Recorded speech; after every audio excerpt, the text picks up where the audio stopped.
Let's modernize your serve. Now, I've been around for tennis for 40 years. I took lessons 40 years ago. And unfortunately, I'm hearing the same cues that were wrong back then and are definitely wrong now because we just have so much more knowledge. Everything in tennis has evolved, and we have way more and way better ways to really break down shots.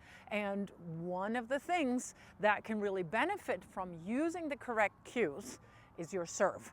So I want to make sure that you have the latest and greatest in the correct cues for your serves. So let's get rid of some of those old myths.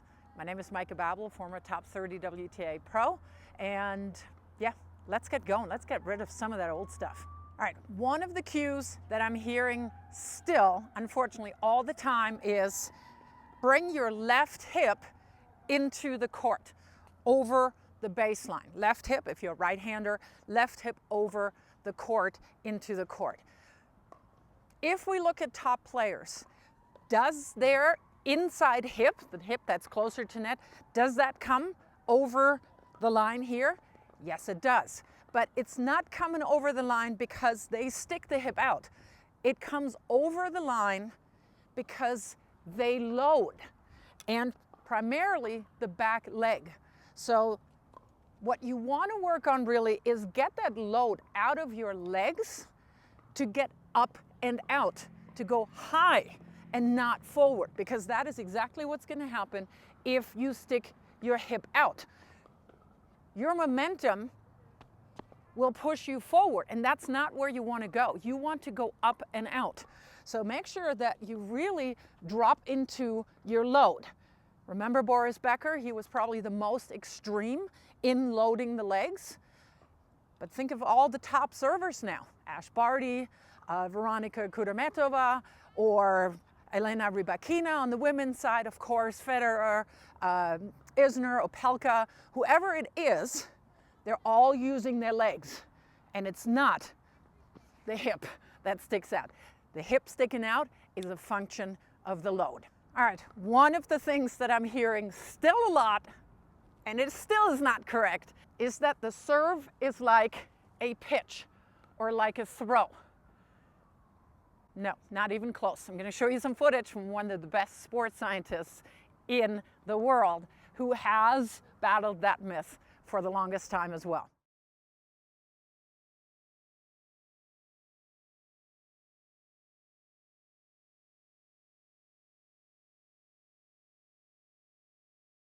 So you see when somebody is pitching, the right side rotates open big time. And that's exactly what you don't want to do in tennis. Because again, I'm not throwing forward. I'm not trying to move something forward. Yes, I do. Eventually, of course, the ball moves this way. But my body has to go up. And if I'm opening my right side as a right-hander, I'm leaving tons of power and tons of control on the table. That's what I don't want.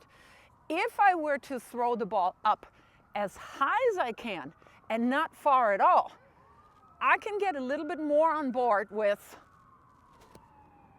saying that those are similar motions. In fact, if you have your students do this, hopefully not hitting the camera, but throwing the ball up as high as they can and not far, that is what you want to do. What you don't want to do is perpetuate opening the hip by letting them throw balls over the net.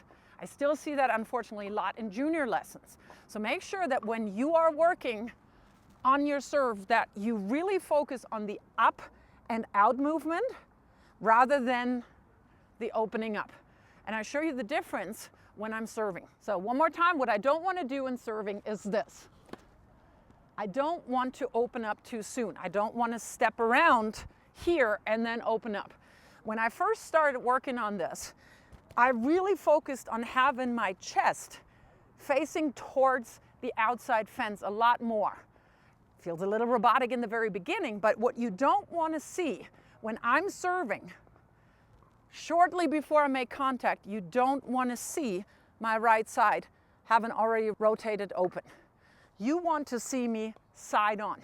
You want to see me side on, definitely in two positions. The loading position, where I'm shoulder over shoulder, and I'll show you that from the side in a second, and hip over hip.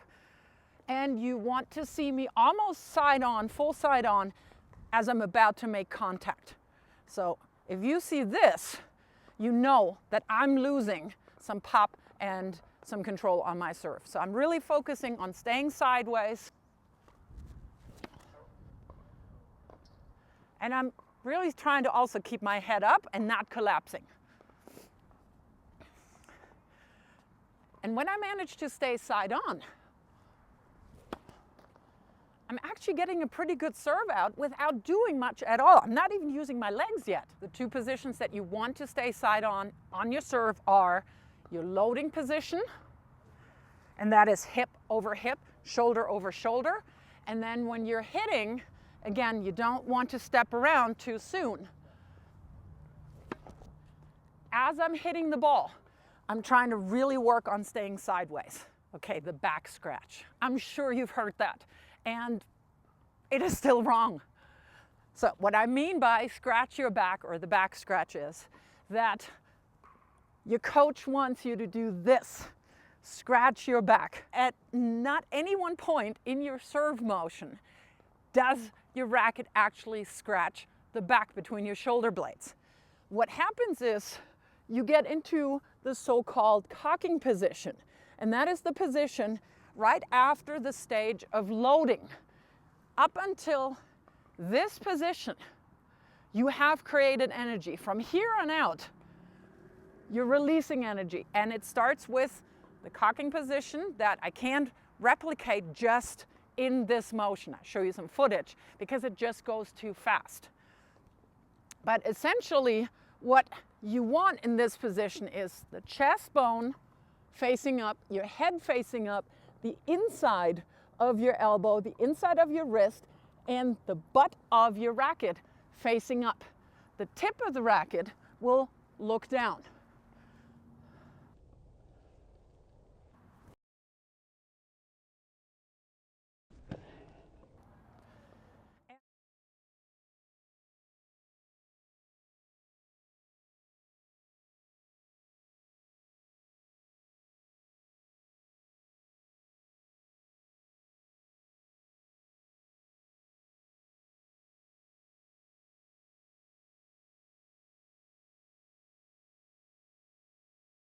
And a lot of times I think it goes so fast, the human eye can't see that we want to mimic that by scratching our back. Don't scratch your back. All you end up is with bruises, and you're forcing yourself into a position that you cannot achieve. So that is another one that needs to go out the window. All right, another oldie but not goodie is arms down together and up together.